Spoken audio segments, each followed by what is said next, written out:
¿Qué tal? Bienvenidos, bienvenidas a esta nueva emisión de nuestro programa Voz de Mujer.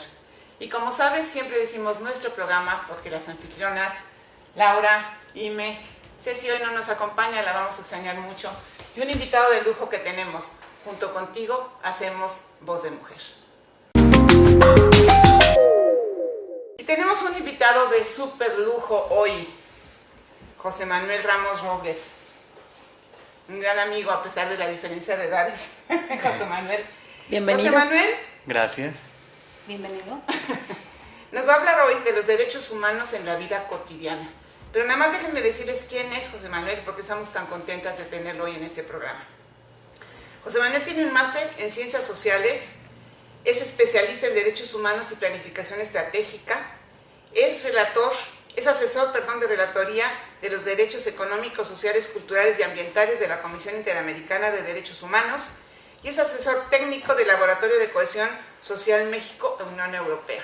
Un invitado de súper lujo. Gracias por estar aquí. Muchas gracias por estar aquí con nosotros, José Manuel. Gracias por invitarme, un placer estar con ustedes, que además hay un cariño muy especial de muchos años atrás. Amigos entrañables, con claro todas. que sí. Claro que sí. Y bueno, con Imelda también, que hay una relación madre-hijo. Madre-hijo, más estrecha. Pues sí.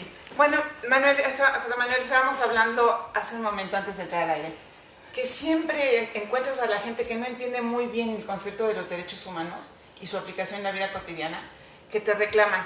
Es que los derechos humanos lo único que hicieron fue liberar a delincuentes, hacer la puerta giratoria para que entren y salgan de la cárcel, sin darse cuenta que los derechos humanos son aplicables en la vida diaria. ¿Cómo los podemos responder, sensibilizar para que se den cuenta que es un logro para todos? Sí, bueno, este es un clásico, ¿verdad? Que nos dicen que los derechos humanos son para delincuentes nada más, o que los derechos humanos son para los humanos derechos y unas cosas así por el estilo. Bueno, más allá del escándalo, yo creo que a los que estamos en este ambiente, en este ámbito de trabajo y nos la creemos, lo de los derechos humanos, pues nos hace reflexionar mucho qué es lo que ha pasado. Hemos avanzado mucho en los últimos años, desde la Declaración Universal de los Derechos Humanos hasta la fecha, aunque visto en una línea de tiempo no es tanto en la historia de la humanidad. Hemos logrado que se incluyan en leyes, en constituciones, en tratados, en marcos internacionales, y que haya gente que de verdad estamos muy comprometidos y nos creemos en esto de que los derechos humanos pueden ser vivenciales. Sin embargo, hay que reflexionar que hay mucha gente que no los ve, que no ve ningún cambio en su vida, en su día a día, y que más bien sufre las precariedades que tienen que ver pues con las desigualdades, con pobreza, con inseguridad, y que desde la perspectiva de derechos humanos son derechos humanos no realizados, pero quizá por una parte nos ha faltado como amplificar el mensaje de qué son los derechos humanos, y por el otro hacer demostrable que pueden ser vivenciables, ¿no? Que el derecho, por ejemplo, lo que vemos como servicios, ¿no? Educación, agua, salud,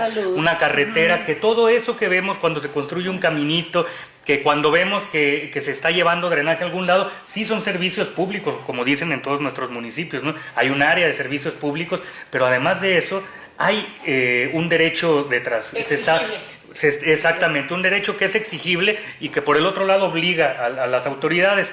Esto puede sonar pues muy simple, muy llano, pero en realidad, para responder y no alargarme más en esta pregunta, creo que lo que nos ha faltado es que hagamos vivenciales estos derechos a través de políticas públicas que puedan ver las personas y de un mensaje claro de que son derechos, ¿no? ¿Y qué se tendría que hacer para esto? Pues trabajar desde un enfoque basado en derechos humanos. Sí decir que la educación, la salud, el drenaje, el agua, todo lo que hablamos tiene que ver con derechos humanos. Ese es el paso número 1. El paso número 2 tiene que ver con que se participe, que todos entendamos, no nada más que sea por la voluntad o por un decreto ya sea presidencial, legislativo, que existen derechos o no, sino que participemos en cómo llevarlos a cabo, que haya también procesos muy claros de rendición de cuentas de los titulares de derechos, ¿verdad? Del Estado, de sus instituciones, pero también de las personas, que sepan, y para esto se requiere que haya una información sobre estos servicios convertidos en derechos o en clave de derechos todo el tiempo, y para que se pueda pues gestionar de esta manera. Una organización de la sociedad civil para hacer exigibles los derechos, claro, ¿no? Por supuesto, claro. ¿Qué requiere? Requiere no nada más un Estado benefactor o un Estado que sensible a los derechos humanos, que incluso diga que está cumpliendo derechos, requiere que haya organizaciones de sociedad civil y que haya personas que saben reclamar sus derechos en lenguaje de derechos, pero no solo reclamarlos, que saben hacer propuestas en clave de derechos humanos. Eso es importantísimo. Y esto mueve un poco el tapete porque desde esta perspectiva, ¿no? Desde un enfoque basado en derechos humanos, se puede entender que es como una tijera para que cierre. Son el Estado, las instituciones, los que están a cargo, los funcionarios, los gobernantes, pero mientras no haya una sociedad civil, mientras no haya ciudadanos preparados que estén demandando, que estén proponiendo, pues no vamos a llegar a hacer estos derechos vivenciales, ¿no? Claro, Al 100%, ojalá que sí. Y el mensaje yo creo que es que vamos caminando poco a poco, ¿no? Tampoco es que todo está perdido. De unos años a la fecha, pues hay mucho avance, ¿no? Sí. Laura es una persona que ha peleado mucho, Sí. en lo práctico y en lo cotidiano, Sí, por los derechos de los niños. Como un comentario, yo quiero decirte que en la organización civil donde yo trabajo, nos sentimos muy contentos porque el programa de Naciones Unidas para el Desarrollo está piloteando por primera vez en México un programa con 100 organizaciones para capacitar y profesionalizar a estas organizaciones. Entre ellos tenemos la fortuna de estar nosotros, para trabajar verdaderamente en un enfoque de derechos. Nosotros hemos protegido los derechos en el ámbito que a mí me compete, que son los derechos de niños, niñas y adolescentes, pero en realidad es un esquema tan amplio lo que tú mismo estás diciendo, cómo también la sociedad tiene que estar preparada, porque de verdad trabajar en un enfoque de derechos no es cosa sencilla. Tenemos de veras que estar muy preparados, tener un gran conocimiento y también, como bien lo decías, reconocer que falta todavía para que estos derechos, como tú bien lo decías, Hilda, sean una realidad en la vida cotidiana. Vuelvo al tema que me compete y platicaba contigo también, por ejemplo, el derecho a la familia. De este sinnúmero, porque al día de hoy no sabemos cuántos niños, niñas y adolescentes están viviendo en instituciones residenciales. Y en el entendido de que los principales garantes de los derechos de los niños, niñas y adolescentes son sus padres, a falta de ellos es el Estado. Entonces, ¿cómo podríamos de verdad hacer que estos derechos sean reales para los niños? Porque son temas muy sensibles y temas también muy, muy manipulados. Y muy complejos. Para que se organice, porque sí dependemos también mucho de la voluntad política. Por supuesto. Y honestamente, sí, eso nos detiene muchísimo, ¿no? Sí. Bueno, yo retomaría también la respuesta y la conectaría con lo otro. Yo creo que la clave son las políticas públicas. ¿Por qué?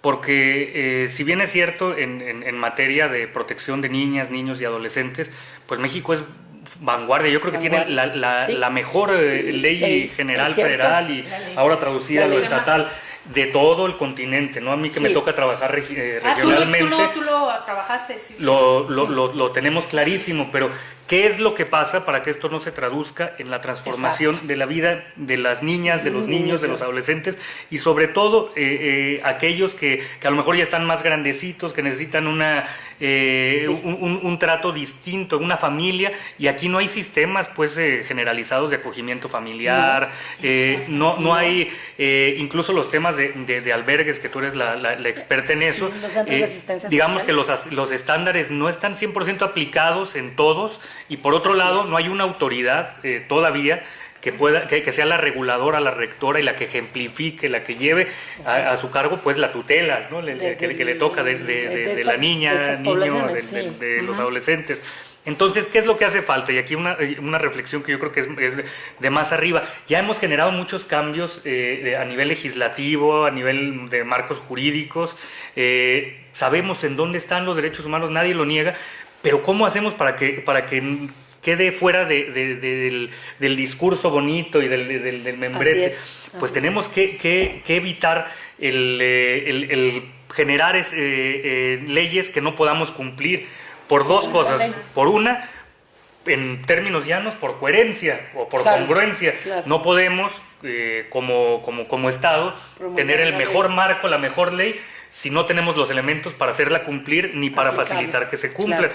Y bueno, por otro lado, se necesita, en términos de política pública, sí también se necesitan funcionarios, pero se necesita un presupuesto, se necesita que haya indicadores y metas reales, porque si no, el peor de los escenarios, si lo analizáramos en términos jurídicos, sociales, es que estamos generando un desbalance en el Estado de Derecho. Claro, no puedo tener una ley que después no se va a cumplir porque entonces esto es tierra de nadie, ¿no? Pero además, por ejemplo, hablando de niños y el área que a mí me compete, que tenía que hacer la impartición de justicia con los niños, a mí me preocupa que se quede mucho interpretación, ¿no?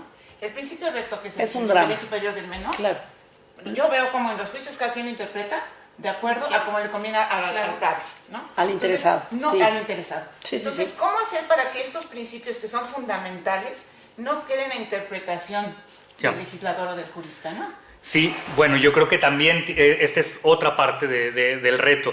Del 2011, de la reforma constitucional a la fecha, cuando ya empezamos a hablar de derechos humanos en lugar de garantías individuales, pues había una transformación en el mundo jurídico del país.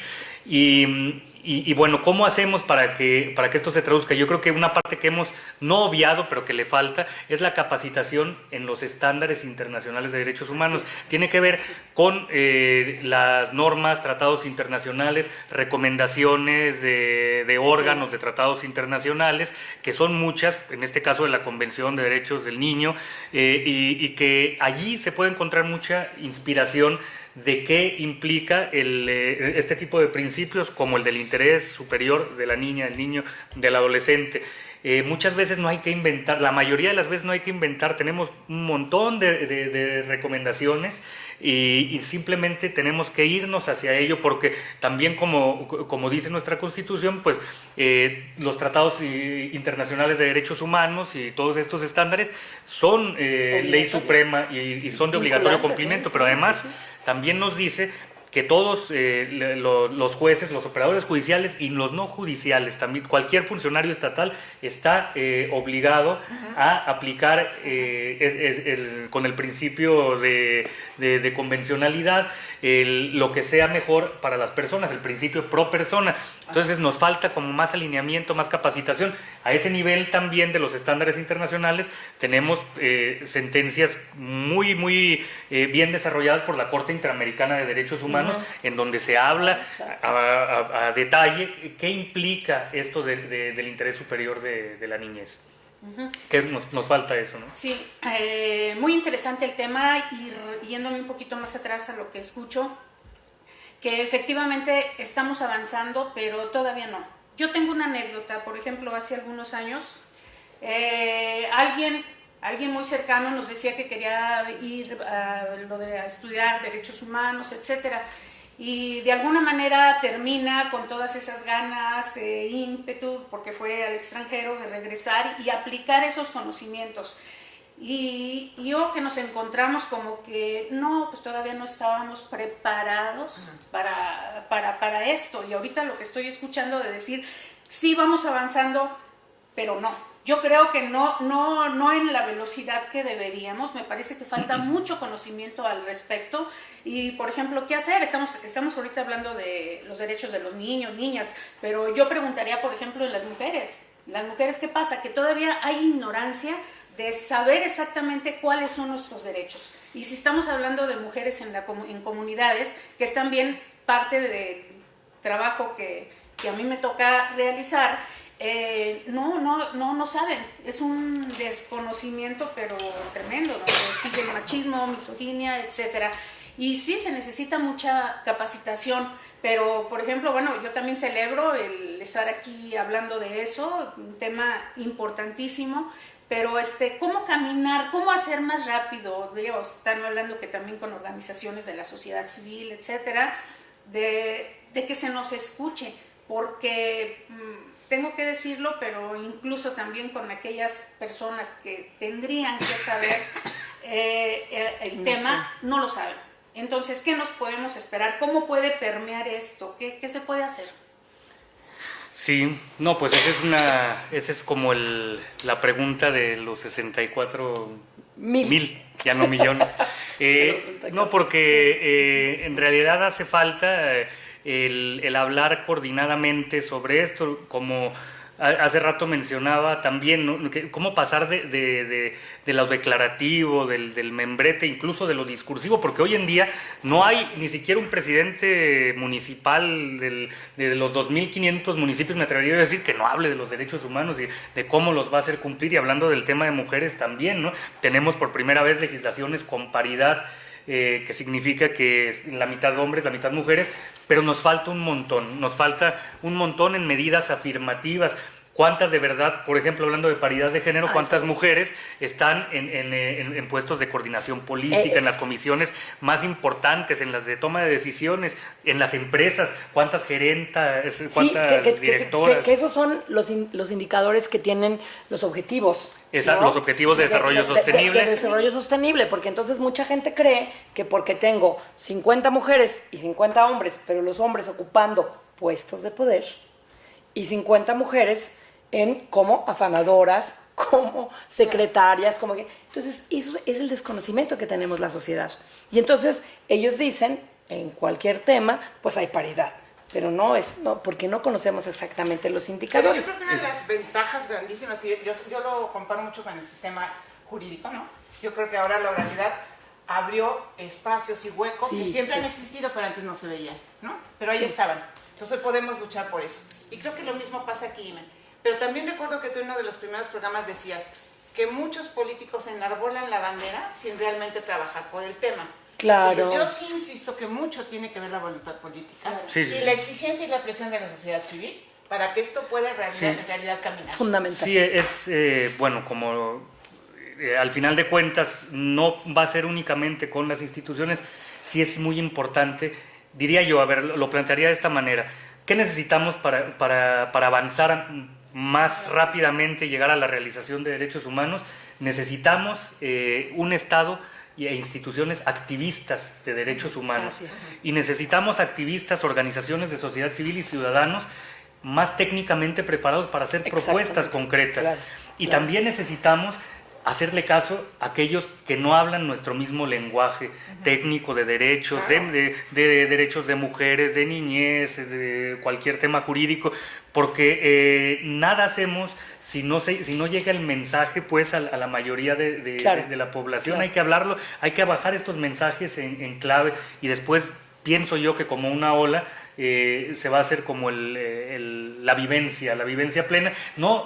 Yo creo que llegar a los derechos humanos como un estado ideal pues va a ser muy difícil, pero sí encaminándonos cada vez con metas, con programas a hacerlos vigentes, ¿no? Y a hacerlos vivenciales, como ustedes señalan. Pero esto me parece, lo que estás diciendo me parece muy puntual. ¿Cómo podemos nosotros, y lo comentaba también contigo, en el caso de los niños que están privados de cuidados parentales y la autoridad competente llega y te exige que tú capacites a los niños en sus derechos? Yo digo, no tenemos ningún problema, pero los derechos son indivisibles. Y entonces, ¿cómo si les podemos estar apoyando en educación, en salud, en todos los demás derechos? Y cuando hablamos específicamente al derecho a vivir en familia, ¿qué respuesta les damos? Claro. Me van a matar, pero el tiempo se nos vino encima. ¡Qué barbaridad! Siempre me toca ser la mala de la película. No, el tiempo se nos vino encima, pero creo que vamos a tener que tener una segunda parte. Con mucho gusto. José Manuel, porque es un tema que tenemos que aprender a aterrizar en nuestra Exactamente. vida cotidiana. Entonces te vamos a despedir por hoy, pero sabiendo que próximamente tenemos un segundo programa ya aterrizando más sobre la vida diaria. Creo que lo que es el enfoque de género, el enfoque de derechos humanos, son enfoques que tienen que ser transversales en todas las acciones, no solamente políticas, sino sociales. Y para eso tenemos a Meme como un invitado de lujo que sabemos que contamos con él. La verdad, lo que quieran comentar, Muchísimas que tiene gracias. tiempo encima. El tema es apasionante. Qué bueno que vamos a tener una segunda parte. Gracias NPI por este espacio y gracias a ti por acompañarnos el día de hoy. Muchas gracias. Muchas gracias por la asistencia y que nos quede en la mente que los derechos de las mujeres y los hombres son iguales. Somos diferentes pero con los mismos derechos. Bienvenido y muchísimas gracias por estar. Muchas gracias a ustedes por la invitación a NPI y pues muchos saludos a su auditorio también y estamos a la orden. Gracias NPI. Nos vemos en el próximo programa Voz de Mujer.